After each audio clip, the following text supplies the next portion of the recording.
వేదిక మీద ఉన్న చిరకాల మిత్రుడు స్కై బాబా, డాక్టర్ మర్ల సోమసుందర్ గారు, ప్రేమ పవన్ గారు, సభలో ఉన్న కామ్రేడ్స్ మిత్రులారా, నిజానికి ఈ పుస్తకంలో 2 వ్యాసాలు నావి ఉన్నాయి. ఒక వ్యాసం ఒక యూదు మేధావి బైడెన్కు రాసిన ఉత్తరం, అమెరికా అధ్యక్షుడు బైడెన్కు రాసిన ఉత్తరం.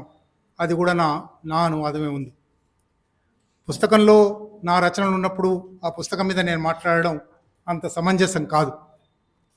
కానీ స్టాలిన్ అడిగాడు కాబట్టి, ముఖ్యంగా యువమిత్రులతో పాలస్తీనా విషయం, పాలస్తీనాలో ఎంత దుర్మార్గమైన మారణకాండ జరుగుతున్నది, ఆ మారణకాండ పట్ల ప్రపంచం ఎట్లా మౌనంగా ఉన్నది, మనం విద్యార్థి యువతరంగా మనం చేయవలసిన బాధ్యతలు ఏమిటి అని 4 విషయాలు పంచుకోవడానికి మాత్రమే నేను ఇక్కడికి వచ్చాను.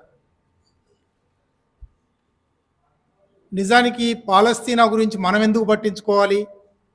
అది ఎక్కడో 5,000 మైళ్ళ అవతల, 5,000 కిలోమీటర్ల అవతల ఒక చిన్న దేశం. ఆ దేశానికి మనకు ఏమిటి సంబంధం? అక్కడ ఎవరు దౌర్జన్యం జరిపినా, ఎవరు ఆ దౌర్జన్యానికి గురైనా మనం ఎందుకు పట్టించుకోవాలి? మన కడుపులో చల్లగదలకుండా ఉంది కదా అనే ఒక అభిప్రాయం బహుశా ప్రపంచానికంతా ఉంది, మనలో కూడా చాలామందికి ఉంది. కానీ పాలస్తీనా సమస్య అనేది కేవలం ఒక హింసకు గురవుతున్న జాతి, ఒక హింస చేస్తున్న జాతి అని మాత్రమే చూడవలసింది కాదు. ఒక మతం మీద మరొక మతం చేస్తున్న దాడి అని మాత్రమే చూడవలసింది కాదు. ఒక భూభాగం కోసం 2 జాతుల మధ్య జరుగుతున్న యుద్ధం అని మాత్రమే చూడవలసింది కాదు. న్యాయాన్యాయాల మధ్య ఘర్షణ అది, ధర్మాధర్మాల మధ్య ఘర్షణ అది. హింస ఒకవైపు, నిస్సహాయత ఒకవైపు. ఇప్పుడే తన పాటలో వినిపించారు, నిస్సహాయంగా ఉన్నారు. ఈ నిస్సహాయంగా ఉండడం ఎప్పుడు మొదలైంది? ఈ నిస్సహాయంగా ఇవాళ మాత్రమే కాదు, 75 సంవత్సరాలుగా ఈ నిస్సహాయత కొనసాగుతున్నది. రోజు రోజుకు వాళ్ళ మీద దౌర్జన్యం పెరుగుతున్నది. వాళ్ళు నిలబడి ఉండే స్థలం తగ్గిపోతూ ఉన్నది. కాళ్ళ కింద నేల లేకుండా పోరాడుతున్నారు వాళ్ళు. మన కాళ్ళ కింద ఓ నేల ఉండి మనం ఎంత పోరాటమైనా చేయొచ్చు. మన కాళ్ళ కింద మన నేల లేదు. మన నేలను మరొకడు లాక్కుంటూ ఉన్నాడు. ఈ నేల నీది కాదు అని కూడా అంటూ ఉన్నాడు. అటువంటప్పుడు ఎట్లా పోరాటం చేస్తాం? పోనీ ఇట్లా అనేవాడెవరు? ఆశ్చర్యం వేస్తుంది. అంటే చరిత్ర పాఠం నేర్చుకోవాలి మనం. చరిత్ర పాఠం నేర్చుకోవడానికి పాలస్తీనా ఒక టెక్స్ట్ బుక్ లాంటిది. పీడనకు గురైన వాళ్ళు కూడా ఇతరులను ఎంతగా పీడించగలరు? తాము శతాబ్దాల పాటు అనుభవించిన హింసను, దౌర్జన్యాన్ని మరిచిపోయి తమకొక స్థిర నివాసం వచ్చిన తర్వాత తమ స్థిర నివాసంలో మరొకరు ఉండకూడదు అని సరిగ్గా తాము ఏ హింసను అనుభవించారో ఆ హింసను వాళ్ళ మీద ప్రయోగించడం. అంటే బహుశా మనిషి అధికారం వస్తే, భూమి వస్తే, సంపద వస్తే, పెద్దన్నల తోడు ఉంటే ఎంత దుర్మార్గం చేయగలడు అనడానికి ఒక పెద్ద ఉదాహరణ పాలస్తీనా. కొంచెం దాని చరిత్ర సోమసుందర్ గారు చెప్పారు, స్కై చెప్పాడు. కానీ అయినా మళ్ళీ కొంత చరిత్ర చెప్పవలసి ఉన్నది. అసలు ఏమిటి పాలస్తీనా సమస్య? ఇజ్రాయెల్ పాలస్తీనా మీద దాడి చేస్తుంది అని పత్రికల్లో చదువుతూ ఉండుంటారు. అక్టోబర్ 7 నుంచి మొదలై దాదాపు రోజు ఇన్ని 100 మంది చనిపోయారు, ఇన్ని 1000 మంది చనిపోయారు. ఇప్పుడు స్కై 5,000 మంది పిల్లలు అన్నాడు. ఇవాళ ఇంటర్నెట్ మీద వచ్చిన లెక్క 14,000 మంది పిల్లలు. బహుశా మొత్తం 30,000 35,000 ఇంతమంది మరణించారు. వాళ్ళ స్వస్థలాల నుంచి వెళ్ళగొట్టబడ్డారు. వాళ్ళ ఆస్తులు ధ్వంసం అయిపోయాయి, ఇళ్ళు ధ్వంసం అయిపోయాయి. ఉన్న నేల మీద నిలబడలేని స్థితి వచ్చింది. ఇది ఎందుకు మొదలైంది? ఎక్కడ మొదలైంది? ఇజ్రాయెల్ అనే ఒక దేశం దాడి చేస్తుంది, ఇజ్రాయెల్ అనే దేశపు సైన్యం దాడి చేస్తుంది అని మీ అందరికీ తెలుసు. అన్వర్ పాషా గారు చెప్పారు, ఇజ్రాయెల్లోనే బోలెడన్ని యుద్ధ వ్యతిరేక స్వరాలు ఉన్నాయి. నెతన్యాహును, యుద్ధాన్ని, సైన్యాన్ని వ్యతిరేకిస్తున్న వాళ్ళు ఉన్నారు. వాళ్ళని ఎంతోమందిని నేను అనువాదం చేశాను. వాళ్ళు రాసిన కవిత్వం ఉంది, వ్యాసాలు ఉన్నాయి. కనుక ఇజ్రాయెల్ పాలక వర్గాలు అనాలి. ఇజ్రాయెల్ పాలక వర్గాలు ఈ దాడి చేస్తూ ఉన్నాయి. అసలు ఇజ్రాయెల్ అనేది ఏమిటి? 1948కి ముందు ఇజ్రాయెల్ అనేది లేదు. ఆశ్చర్యం వేస్తుంది. ఒక ఒక దేశం ఒక 75 సంవత్సరాల కింద లేని దేశం, మరొక చోట ఆశ్రయం కల్పించి ఇక్కడ మీరు ఉండొచ్చు అని చెప్పిన దేశం, అక్కడ ఎవరు ఆశ్రయం ఇచ్చారో వాళ్లను హననం చేసి, వాళ్ళ జాతి లేకుండా చేసి, వాళ్లను అక్కడ లేకుండా చేయడానికి ప్రయత్నం చేస్తుంది. ఈ చరిత్రకు కొంచెం వెనక్కి వెళ్ళాలి.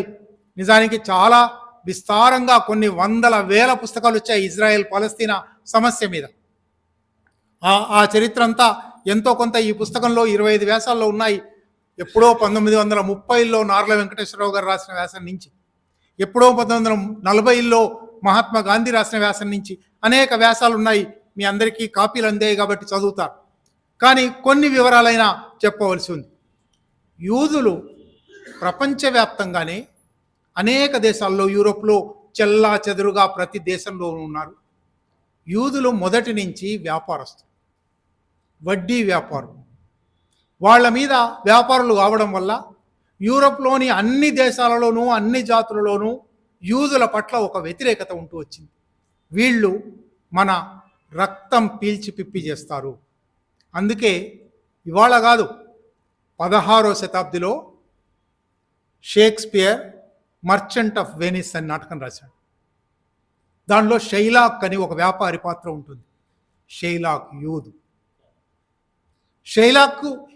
షేక్స్పియర్ ఎట్లా క్రియేట్ చేశాడు షైలాక్ను అంటే, యూదు వ్యాపారిని, యూదు వ్యాపారస్తులకు మూర్తిభవ రూపం షైలాక్. షైలాక్ ఎవరికో అప్పిస్తాడు. ఆ అప్పిచ్చిన వాళ్ళు కట్టలేకపోతారు. మేము కట్టలేము అంటారు. అంటే వాళ్ళు డబ్బు కట్టలేకపోతే వాళ్ళ మాంసం లాక్కుంటాను, తొడ కోసి తీసుకుంటాడు షైలాక్. అంత దుర్మార్గులైన వ్యాపారులు. అందువల్లనే యూరోపియన్ సమాజం అంతా కూడా అన్ని దేశాల్లోనూ యూదులు ఉన్నారు. అన్ని దేశాలలోనూ వాళ్ళ మీద వ్యతిరేకత ఉంటూ వచ్చింది. ఈ వ్యతిరేకత క్రైస్తవ యూదు వ్యతిరేకతగా కూడా మారింది. యూదులు కొత్త ప్రపంచం కనిపెట్టిన తర్వాత, అంటే అమెరికా కనిపెట్టిన తర్వాత అమెరికాకు పోయారు. అమెరికాలో తమ వ్యాపార సామర్థ్యం వల్ల చాలా అభివృద్ధిలోకి వచ్చి ఇవాళ అమెరికన్ ఆర్థిక వ్యవస్థను ప్రధానంగా నడుపుతున్నది యూదులే. అందువల్లనే అమెరికా పాలక వర్గాలకు యూదుల మాట జవదాటని ఒక వాతావరణం ఉంది. ఇది ఒక అంశం. మరొక అంశం కూడా ఉంది. ఇట్లా తమ దేశం నుంచో లేదా ఎక్కడి నుంచో పారిపోయి చెల్లా చెదురైపోయిన యూదులు మేధస్సులో, కొత్త విషయాలు కనిపెట్టడంలో, కొత్త సంబంధాలు ఏర్పరచుకోవడంలో అత్యద్భుతమైన నైపుణ్యం సాధించారు. మీరు ప్రపంచ చరిత్రలో ప్రఖ్యాతులైన శాస్త్రవేత్తల జాబితా తీస్తే ఎక్కువ మంది యూదులే. ఐన్స్టీన్ ఒక యూదు, కార్ల్ మార్క్స్ ఒక యూదు. అటువంటి అనేక మంది ఇవాళ మనం గౌరవించే చాలా పెద్దలు యూదులే. అంటే యూదుల పట్ల యూరోపియన్ సమాజంలో ఒకవైపు గౌరవం ఉంటుంది, ఒకవైపు భయం ఉంది, ఒకవైపు ద్వేషం ఉంది. ఇటువంటి ఒక వాతావరణంలో 1897లో యూరప్లోనే థియోడర్ హెర్జల్ అని ఒక యూదు, మనందరము వేరువేరు దేశాల్లో పారిపోయి ఉన్నాము, చెల్లాచెదురుగా ఉన్నాము, మనకు ఒక దేశం కావాలి కదా. బైబిల్లో అబ్రహాం అంటే దైవదూత అసలు నిజంగా ఉన్నాడో లేడో, ఒక వాస్తవ జీవిత వ్యక్తి అవునో కాదో తెలియదు ఎవరికి, చారిత్రక వ్యక్తి అవునో కాదో తెలియదు ఎవరికి, ఒక పురాణ పురుషుడు అబ్రహాం ఈ నేలలో మీరుండండి అని ఇజ్రాయెల్ను మనకు వాగ్దత్తం చేశాడు. కాబట్టి మళ్ళీ మనం ఇజ్రాయెల్కు వెళ్ళి ఆ స్థానంలో ఉండాలి అన్నాడు. ఎక్కడుంది ఇజ్రాయెల్? దానికోసం ఆయన ఒక మాట క్రియేట్ చేశాడు. భూమి లేని ప్రజలం మనం, మనకు ప్రజలు లేని భూమి ఒకటి ఉంది, అక్కడికి వెళ్దాం. People without land, people without nation, there is a nation, there is a land without people. అక్కడికి పోదాము. ఆయన చూపెట్టిన స్థలం ఏమిటి? నదికి సముద్రానికి మధ్య అంటారు. జోర్డాన్ నది. జోర్డాన్ నది ఇవాళ పోతే ఒక 4-5 నెలల కింద నేను జోర్డాన్ నది చూడడానికి వెళ్ళాను. అవతల పాలస్తీనా భూభాగాన్ని చూశాను, పాలస్తీనియన్లతో మాట్లాడాను. చాలా రోమాంచితమైన సందర్భం. జోర్డాన్ నది ఇప్పుడైతే చిన్న పిల్ల కాలువలాగా ఉంది, కానీ జోర్డాన్ నది మీ అందరికీ తెలుసు, జీసస్ బాప్తిస్మం పొందిన నది, ప్రధానమైన నది. ఆ నదికి మధ్యధరా సముద్రానికి మధ్య ఉన్న నేల ప్రజలు లేని భూమిగా ఉంది. అది మనం వెళ్ళి ఆక్రమించుకోవాలి, అదే మనకు అబ్రహాం ఇచ్చింది అని ఒక సిద్ధాంతం తయారు చేశాడు. నిజానికి అక్కడ ఆ నేల నిండా ప్రజలు ఉన్నారు. వాళ్ళు అరబ్బు, పాలస్తీనియన్. అక్కడ ఒక పాలస్తీనా అనే దేశం ఉంది. 1897లో ఆయన ఈ సిద్ధాంతం ప్రారంభం చేసి ఈ సిద్ధాంతాన్ని జియోనిజం అంటారు. యూదులందరూ జియోనిస్టులు గారు. ఎట్లాగైతే హిందువులందరూ హిందుత్వవాదులు గారో, హిందువులందరూ ఆర్ఎస్ఎస్ కారో, యూదులందరూ యూదు మతాన్ని నమ్ముతారు. సినగాగ్ అంటారు వాళ్ళను, మన చర్చిలాగా మసీదులాగా సినగాగ్కు వెళ్ళి పూజలు చేస్తారు. కానీ వాళ్ళందరూ జియోనిస్టులు కారు. జియోనిజం ఒక సిద్ధాంతంగా, ఒక మతంగా, ఒక మూఢ నమ్మకంగా, ఒక ఉన్మాదంగా, చిట్ట చివరికది భూ కబ్జా చేసే మాఫియాగా తయారైంది. జియోనిస్ట్ మాఫియా 1897లో ప్రారంభమై 1922 వచ్చే నాటికి, ఈలోగా మధ్యలో ఇంకా కొన్ని ఘటనలు ఉన్నాయి. 1917లో బాల్ఫోర్ అని బ్రిటన్కు విదేశాంగ మంత్రిగా ఉండేవాడు. బాల్ఫోర్ డిక్లరేషన్ అంటారు. వాడు బ్రిటిష్ పార్లమెంట్లో, అప్పటికి అది టర్కీ కింద ఉంది, మొదటి ప్రపంచ యుద్ధంలో అది టర్కీ నుంచి బ్రిటన్ చేతుల్లోకి వచ్చింది. 17లో అది బ్రిటన్ చేతుల్లోకి వచ్చింది. 18లో ఆయన బ్రిటన్ పార్లమెంట్లో లేచి నిలబడి ఆ ప్రాంతాన్ని యూదుల దేశంగా మార్చబోతున్నాము అని ప్రకటించాడు. అంటే ఎవరి ప్రాంతం అది, ఎవరి భూమి అది, అక్కడ ఎవరున్నారు, అది ఎవరికి ఎవరు ఇస్తున్నారు, దేవుడిచ్చాడని చెప్పి అక్కడికి ఎట్లా వెళ్తారు అంటే హేతుబద్ధమైన ప్రశ్నలేవి చెల్లవు. ఇక్కడ దుర్మార్గమైన, నిర్హేతుకమైన, దురాక్రమణ పూరితమైన వాదనలు. ఈ వాదనల ఆధారంగా బాల్ఫోర్ డిక్లరేషన్ కూడా వచ్చిన తర్వాత వలసలను ప్రోత్సహించడం మొదలైంది. అనేక యూరప్ దేశాల్లో ఉన్న యూదులను మీరు వెళ్ళి అక్కడ భూములు కొనుక్కోండి, లేదా స్థిరపడండి, వ్యవసాయ క్షేత్రాలు కొనుక్కోండి అని అనడం ప్రారంభించారు. అట్లా 1922-24 మధ్య మొదటిసారి యూదు ఆవాసాలు ఏర్పడ్డాయి. ఆనాటికి మొత్తం పాలస్తీనా విస్తీర్ణంలో 5% కూడా వాళ్ళు లేరు. జనాభాలో 2-3% కూడా లేరు. కానీ ఈలోగా హిట్లర్ 1922-24 అంటే హిట్లర్ అధికారంలోకి వస్తున్నాడు. హిట్లర్ జర్మనీలో యూదుల మీద అత్యంత భయానకమైన హింసాకాండ జరిపాడు. గ్యాస్ ఛాంబర్లలోకి పంపి 60 లక్షల మందిని ఊచకోత కోశాడు. ఆ కథల గురించి మీకు తెలుసు. డైరీ ఆఫ్ యానీ ఫ్రాంక్ అనే పుస్తకం మీరు చదివే ఉంటారు. ఎంత దుర్మార్గమైన, బీభత్సమైన యూదు జాతి మీద జాతి హనన కాండ. క్రైస్తవులకు యూదులకు మధ్య జరిగిన తగాదాగా కనబడుతుంది అది. కానీ ఆర్య రక్తం పవిత్రమైనది, సరిగ్గా ఆర్ఎస్ఎస్ ఎట్లా చెప్తుందో అట్లా ఆర్య రక్తం పవిత్రమైనది, ఈ జర్మన్ పితృభూమి ఆర్యులకు మాత్రమే చెందింది, ఇక్కడ యూదులు ఉండడానికి వీల్లేదు అని యూదుల ఊచకోత ప్రారంభించాడు. అందువల్ల యూదుల మీద ప్రపంచానికంతా సానుభూతి కలిగింది. ఇక్కడ గాంధీ వ్యాసంలో కూడా ప్రారంభమే ఆయన యూదుల మీద నాకు చాలా సానుభూతి ఉంది, యూదులు చాలా హింసకు గురయ్యారు, కానీ సానుభూతితో నా కళ్ళు మూసుకుపోవడం లేదు అన్నాడు. కళ్ళు మూసుకుపోనక్కర్లేదు. నిజానికి 1930 నుంచి 40 వరకు, 45 వరకు హిట్లర్ యూదుల మీద చేసిన దమనకాండతో, హత్యాకాండతో చాలామందికి జాలి ఏర్పడింది. జాలి ఏర్పడి జియోనిస్టులు కోరుతున్న ప్రకారం వాళ్ళకు కూడా ఏదో ప్రాంతం ఇద్దాం అంటే బ్రిటన్, అమెరికా అంత పెద్ద దేశం కదా, ఇచ్చుకో, నువ్వు కావాలంటే ఒక రాష్ట్రం ఇచ్చుకో, లేదా యూరోప్లో నువ్వు ఆక్రమించినవి ఉన్నాయి కదా, వేరే ఇతర ప్రాంతాల్లో నువ్వు ఆక్రమించినవి ఉన్నాయి కదా, అవి ఇచ్చుకో. ఎందుకు ప్రత్యేకించి పాలస్తీనాలోకే రావాలని కోరుకున్నారు? దానికి ఒక కారణం. పాలస్తీనా చుట్టూ ఉన్న దేశాలు ముస్లిం దేశాలు. ఈ ముస్లిం దేశాల మధ్య పక్కలో బల్లెంలాగా ఒక క్రైస్తవ అనుకూల రాజ్యాన్ని పెట్టాలి. నేరుగా క్రైస్తవ రాజ్యాన్ని పెట్టలేము, అందువల్ల యూదు రాజ్యాన్ని పెట్టాలి అనుకున్నారు. ఇది ఒక రాజకీయ కారణం లేదా మత కారణం. రాజకీయార్థిక కారణం ఉంది. సరిగ్గా అప్పుడే గల్ఫ్ దేశాలలో, ముస్లిం దేశాలలో చమురు బయటపడుతూ ఉంది, ఆయిల్ దేశాలుగా రాబోతున్నాయి. వాళ్ళ అంచనాల ప్రకారం భవిష్యత్తు ప్రపంచం చమురు చుట్టూ తిరుగుతుంది. ఆయిల్ లేకుండా భవిష్యత్ ప్రపంచం ఉండదు.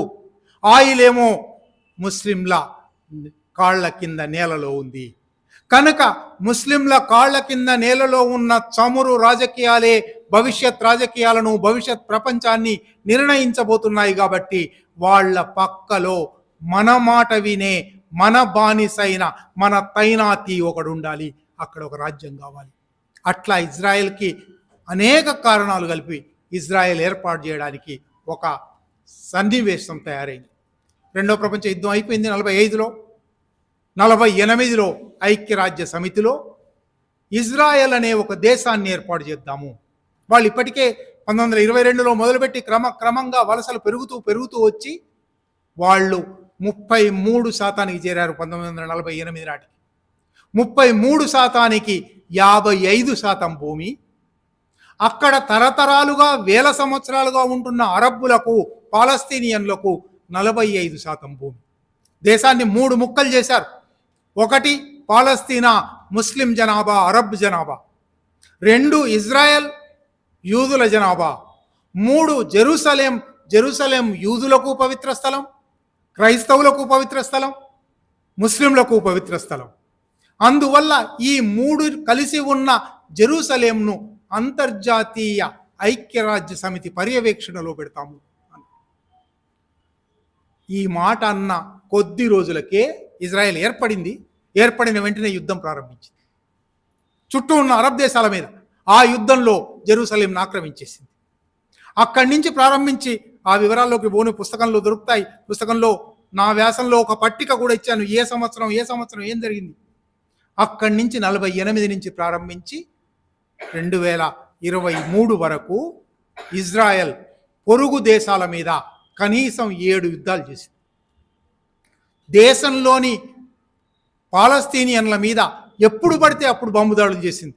వాళ్లకు అటు మధ్యధరా తీరంలో ఒక గాజా స్ట్రిప్ అంటారు, గాజా పట్టి అనే ఒక పట్టి, ఇటు జోర్డాన్కి వెస్ట్ బ్యాంక్, జోర్డాన్కు పశ్చిమ తీరం ఒక చిన్న ముక్క. ఈ ముక్కలోనే జెరూసలేం ఉంటుంది. కానీ జెరూసలేంలో ఉన్న అల్ అక్సా మసీదుకు ఇస్లాం అక్కడి మతస్థులు పోవడానికి, ముస్లింలు పోవడానికి వీల్లేదు.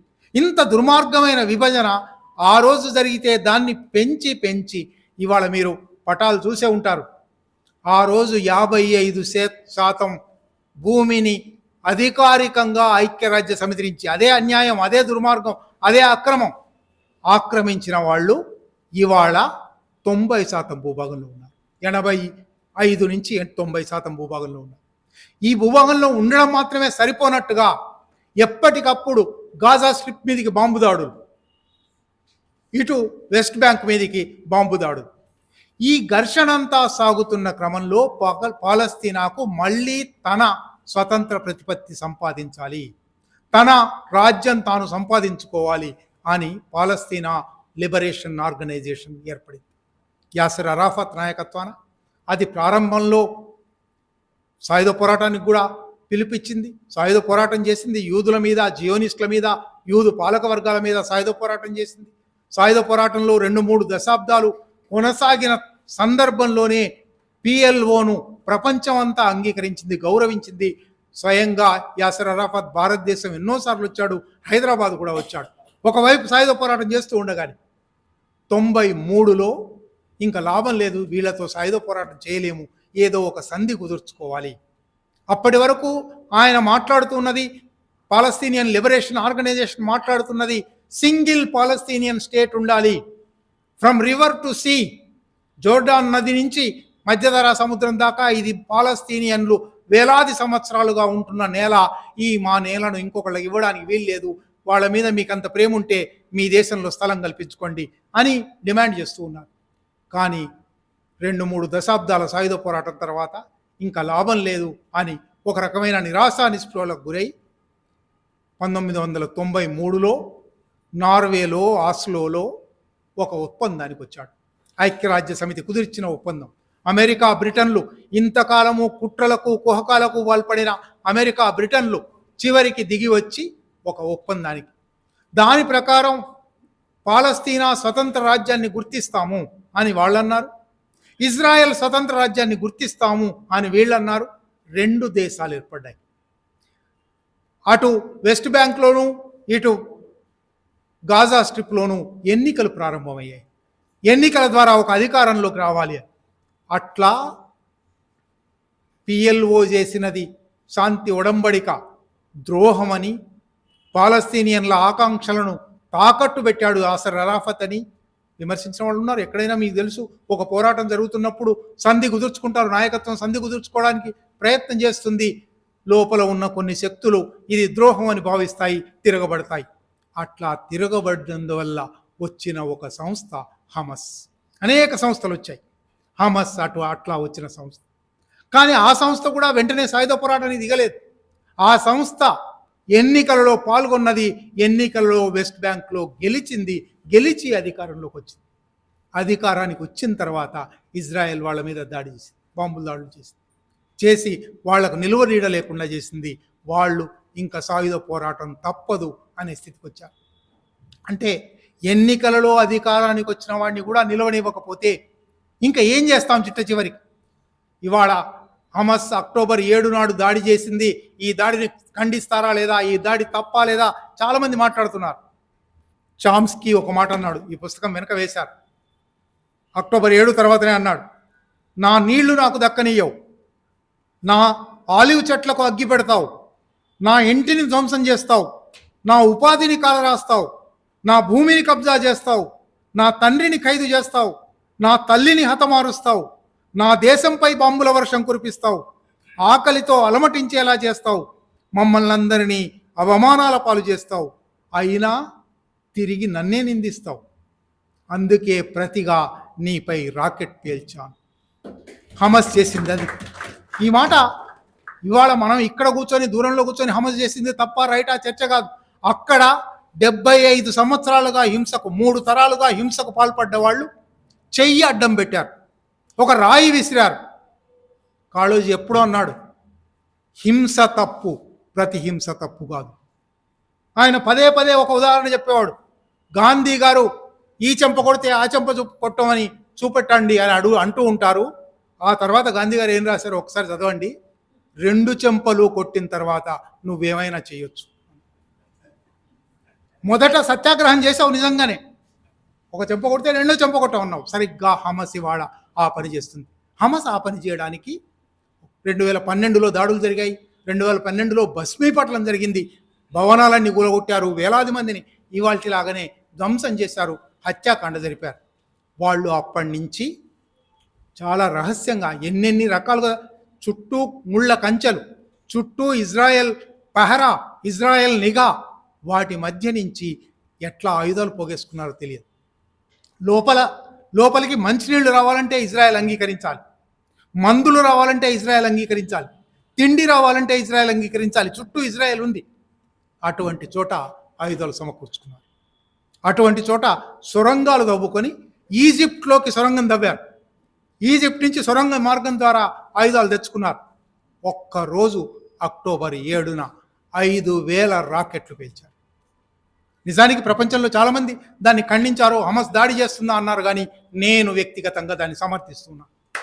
ఎందువలనంటే ఒక 75 సంవత్సరాలు 3 తరాలు హింసకు, దౌర్జన్యానికి, అక్రమానికి గురైన ఒక శక్తి తిరగబడడానికి సర్వ హక్కులు ఉన్నాయి. ఆ హక్కులను ఉపయోగించే తిరుగుబాటు చేసి వాళ్ళు ఒక పాఠం నేర్పారు ప్రపంచానికి. నువ్వు ఎంత అణిచిపెట్టినా ప్రతిఘటనను ఆపలేవు. నీ వెనక అనంత బలసంపన్నమైన శక్తి అమెరికా ఉన్నా, నువ్వే ప్రపంచానికంతా ఆయుధాలు సప్లై చేస్తున్నా, నువ్వే పెగాసస్ లాంటి దుర్మార్గమైన నిఘా సాఫ్ట్వేర్లు తయారు చేసి ప్రపంచానికి అమ్ముతున్నా, నీకు తెలియకుండా నీ మీద దాడి చేయగలవు. 5,000 రాకెట్లు వస్తున్నాయని గుర్తించలేదు వాడు. భారతదేశానికి ఇప్పుడు పెగాసస్ అమ్ముతున్నాడు. మనందరం మన ఫోన్లో ఏం మాట్లాడుకుంటున్నాం వింటాడట, మనందరం మన ఇళ్లలో ఏం చేస్తామో వింటాడట. వాడు తయారు చేసిన పెగాసస్ వాడికి పనికి రాలేదు. వాడు తయారు చేసిన పెగాసస్ను ఓటమి చేసి హమస్ దాడి చేసింది. సరే, దాడి వల్ల సరిగ్గా ఎప్పుడైనా ఇటువంటి హింస జరిగినప్పుడు ప్రతి అటువైపు నుంచి కూడా హింస ఉంటుంది. ఆ రోజు నుంచి ప్రారంభించి 3 నెలలుగా 3.5 నెలలుగా ప్రతిరోజు ఆసుపత్రుల మీద దాడు, పాఠశాలల మీద దాడు, శరణార్థి శిబిరాల మీద దాడు, రెడ్ క్రాస్ జెండా ఎగరేస్తున్న భవనాల మీద దాడు. ఈ దాడులన్నిటికీ మనందరికీ తెలుసు కదా, మన తోడేలు మేక కథ ఉంటుంది. నువ్వు కాకపోతే నేరం మీ అమ్మ చేసి ఉంటుంది అని తినండి. ఏదో ఒక సాకు కావాలి. ఆ సాకుతో ఆసుపత్రి అని పైన కట్టారు, కానీ కింద సొరంగం ఉంది, ఆ సొరంగంలో ఆయుధాలు దాచిపెట్టారు, అందుకని దాడి చేశాము. పత్రికా కార్యాలయాల మీద ఈ 3 నెలల్లో 30 మందో 40 మందో జర్నలిస్టులు హతమైపోయారు. అయినా తిరుగుబాటు ఆపలేదు, వాళ్ళు ప్రతిఘటన ఆపలేదు. ఇంకా తమ నేల మీద తాము నిలబడి, ఎందుకంటే ఈ నెల కూడా పోతే ఇది కూడా ఉండదు. ఎక్కడ ప్రవాసంలో ఉన్నారు, వేరువేరు దేశాల్లో ఉన్నారు. అటువంటి ప్రవాసులకు స్నేహహస్తం అందించడానికి పుస్తకం.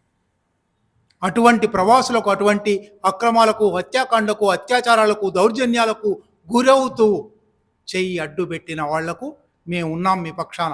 పిఎల్ఓకు ఎన్నోసార్లు మనం ప్రకటించాం. భారత ప్రభుత్వం కూడా ఆ రోజుల్లో ప్రకటించింది. అలీనోద్యమం అనే ఒక ఉద్యమం ఉండేది. నాన్ అలైన్డ్ మూవ్మెంట్ పాలస్తీనాకు పూర్తి మద్దతు తెలిపింది. ఇవాళ కొత్త ప్రభుత్వం వచ్చింది 1992 తర్వాత. మీ అందరికీ తెలుసు, ప్రపంచీకరణ తర్వాత ఇజ్రాయెల్ నుంచి మనం పరికరాలు కొనడం, సాఫ్ట్వేర్లు కొనడం, ఆయుధాలు కొనడం ప్రారంభించాం. దౌత్య సంబంధాలు ఏర్పరచుకోలేదు. దౌత్య సంబంధాలు 47 నుంచి 95 దాకా లేవు.